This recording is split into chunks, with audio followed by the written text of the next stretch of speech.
Good evening and welcome to Studio 1105. I'm Lauren King. With all of the oak chaos that occurred over the weekend, Auburn is asking all fans from mowing the oak that was damaged. This restriction will be ongoing until the tree's health is further assessed and determined. Auburn is also asking for students to only roll the oaks along College Street.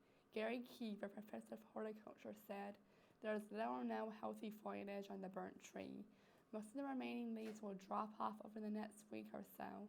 We will have to wait until next spring to see what long-term effects the fire had. Keever will use a lift this week to more closely examine the canopy of the tree. Auburn hosts the University of Louisiana Monroe Saturday at 2:30 p.m. This past Thursday, UPC hosted a Latin American cooking workshop. Eagle Eye has Inside the Scoop. On September 22nd, UPC hosted a Latin American cooking workshop. The students in attendance made tortillas with pork and vegetables. This is a great way for students to relax and have fun after a hard week of class. For most of the cooking workshops, there's a planning process. This is actually put on by our special projects committee, and they tend to make up all the thoughts, and they talk to Miss Christine, and they also kind of collaborate with her to make sure that they know what they want to do. They're not hard to make, actually, so you guys are going to be able to learn how to do this. Most of the cooking workshops actually are full all the time. People have to RSVP for them, and then other people show up too, so sometimes we actually have to turn people away, but it's a pretty full event most of the time. This is Lauren King for Eagle Eye TV. The next UPC event will be dinner and a movie on Thursday night. The instruction ceremony in the Garden of Memory will open on September 28th and should be completely cleared by the following day. The gardens will not automatically reopen all at once. The pond and the Mill Street entrance will stay roped off for the next few weeks in order to promote sod stability. To view where the sod is located, check the map located on the Facilities Management Temporary Road. Fire extinguisher training on Auburn's campus to educate students. Eagle Eye covered what you may have missed. On Tuesday morning, John Hanley and Chris Carmelo devoted some time to train Auburn students on safely using fire extinguishers. Actually, what we're teaching today is a life skill. Once you're trained to use a fire extinguisher, you're not necessarily required to, but hopefully it gives someone a life skill and gives them confidence that if they were ever in a situation where they had a small fire in their house or maybe in an office space or in school somewhere, that they would be confident enough to use a fire extinguisher. A fire can get out of hand really quickly. Fire actually doubles in size every 30 seconds, so time is of the essence, and your life is way more important than you actually being a hero and putting a fire out. And that's what the fire department gets paid to do. So. Safely using a fire extinguisher is as simple as remembering 4 letters. PASS is acronym for using a fire extinguisher. So P is for pull the pin. So you would pull that pin out. Then you would aim. And what's important is aiming at the base of the fire. The first S is squeeze. So you're going to squeeze the handle to let all the foam come out. And then the final S is sweep. So you'll sweep side to side, which effectively puts a fire out. So it's PASS. For more information on how you can stay fire safe, head to www.auburn.edu/RNS. Coming up, you'll hear from Candy McKnight with everything happening around the globe. You're watching Eagle Eye TV, Channel 6. I hope that you've been able to learn a strong work ethic surrounded by character, integrity, perseverance, so that when your 1 second comes, you'll be prepared for it. Chris Davis. 45, there goes Davis! Your 1 second, our 1 second is now. And our lives have been guided by the principles of one of the greatest academic institutions in the country, Auburn University.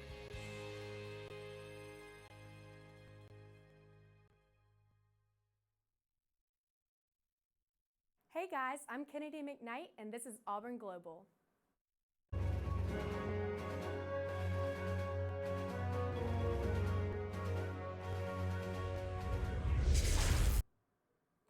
On Monday night, Donald Trump and Hillary Clinton went head-to-head on national television. Their debate broke viewing records as 84 million people turned into 13 different channels, and that doesn't include the millions of people live streaming online.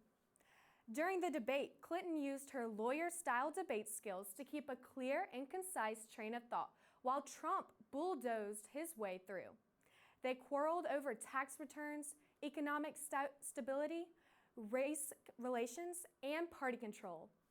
The debate left Clinton only 2 points ahead of Trump in the polls. Since 1961, the U.S. and Cuba have had a strained relationship. However, President Obama has been trying to remedy the situation in recent years. Last year, the U.S. Embassy opened in Havana, and just 2 days ago, Jeffrey de Laurentiis was appointed ambassador. In an extended effort to normalize relations with Cuba, 110 round-trip flights to Cuba have been added to the daily flight plans, and the imports and exports with Cuba have been authorized. President Obama hopes that this will lead to implementation of the new human rights in Cuba. A recently published study details a ranavirus that causes deadly internal bleeding and infected blisters in frogs in the UK. According to Dr. Garner, who works with the Zoological Society in London, frogs decline around 85%, and they don't seem to be recovering. Analyses were conducted to the note and the movement of the virus, and they concluded that the virus did not originate in the UK, but was introduced on 2 separate occasions. Since the introduction, it has been spreading from pond to pond. This epidemic is having a serious effect on a large part of the ecosystem and could eventually spread all the way from the frogs to a large sum of amphibians and fish population. Women gained the right to vote in a major elections many years ago, and Mexico has no different. However, something was skimmed over: the right to vote in a smaller local elections. Surprisingly enough, women only gained the right to vote in local elections in southern Mexico this past week. This came as a miracle of God, one woman said after a 3-year-long battle with authorities. A new election was put forth this week, and over 500 women came out to vote, while 3 women broke glass ceilings in southern Mexico by running for a council seat. 5 years ago, a civil war broke out in Syria. Since then, over 250,000 men, women, and children have lost their lives. The country has been a boiling pot for war crimes, murder, chemical weapons, and inhumane treatment. This was thought by many to have no end in sight. In an amazing turn of events, on Monday, the U.S. in conjunction with Russia negotiated a ceasefire in Syria.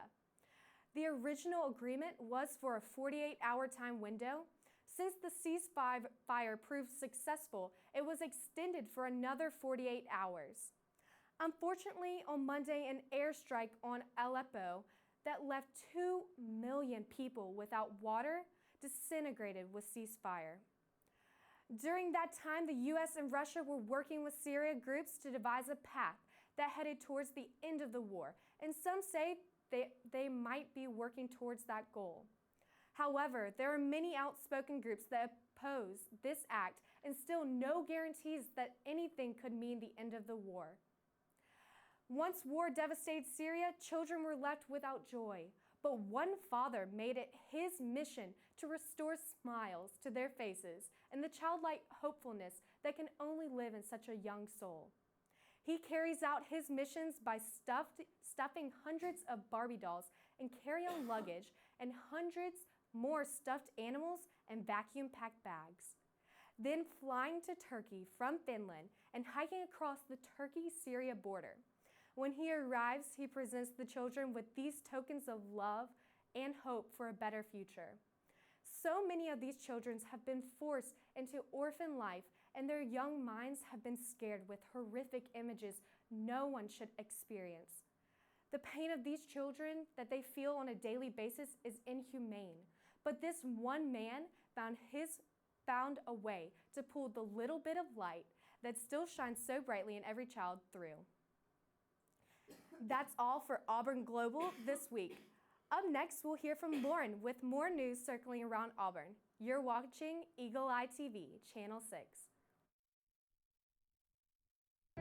This is a place where it only takes a second to imagine your future. Grasp a new concept in class. Inspire a child's curiosity. Discover a real-world solution. Seize an unexpected opportunity. There goes Davis. This is where you gain the preparation, confidence, and determination to succeed. This is Auburn.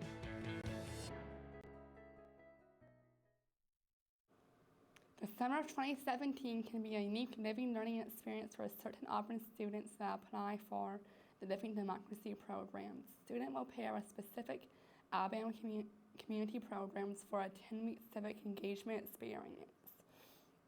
During these 10 weeks, students will work on developing their community, collaborating with community partners, and evaluate community-based projects. Housing will be provided, and students have the chance to earn an $800 stipend for their hard work. If selected, each student will be required to take a course in the spring to prepare for the summer. Applications or questions about Living Democracy should be addressed to Rachel Naftel at rln0001@auburn.edu. Applications are due by 5 p.m. on Monday, October 10th. The Auburn family stretches far and wide.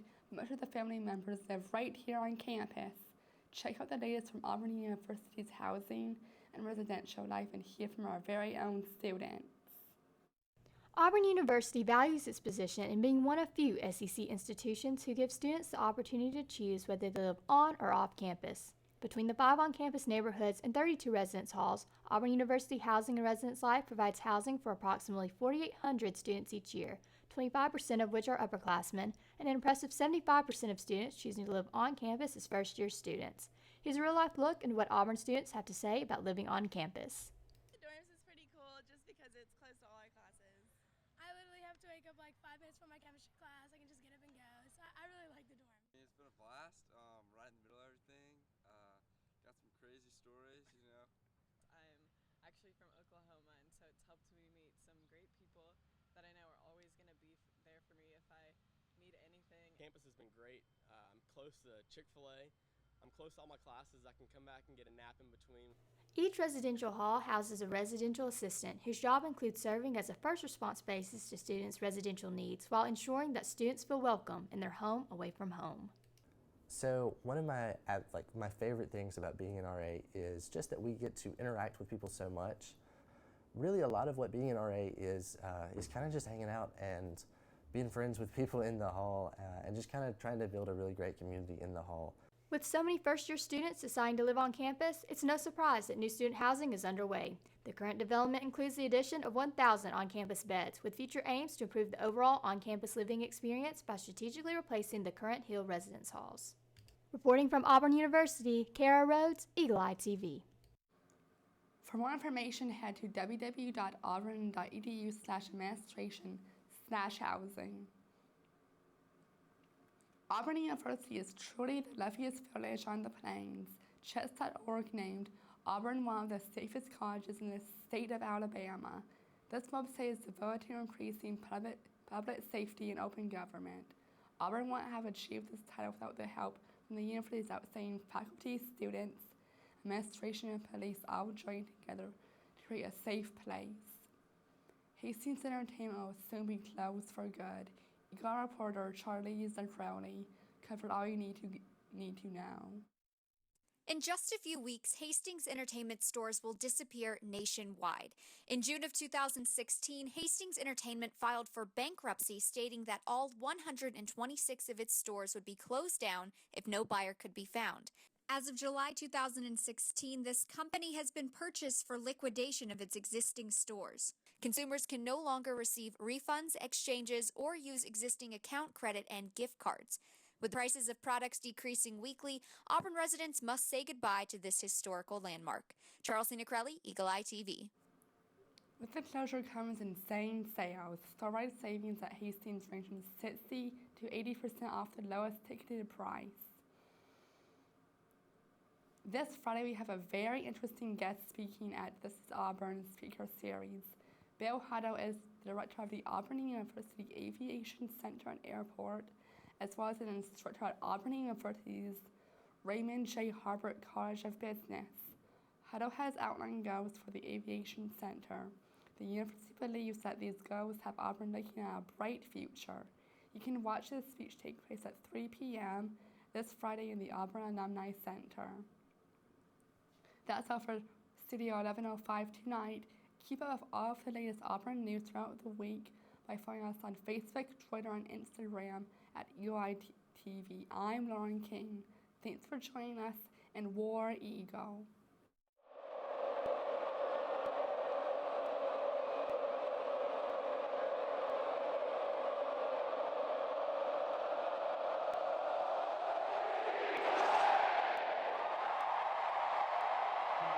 Thank you.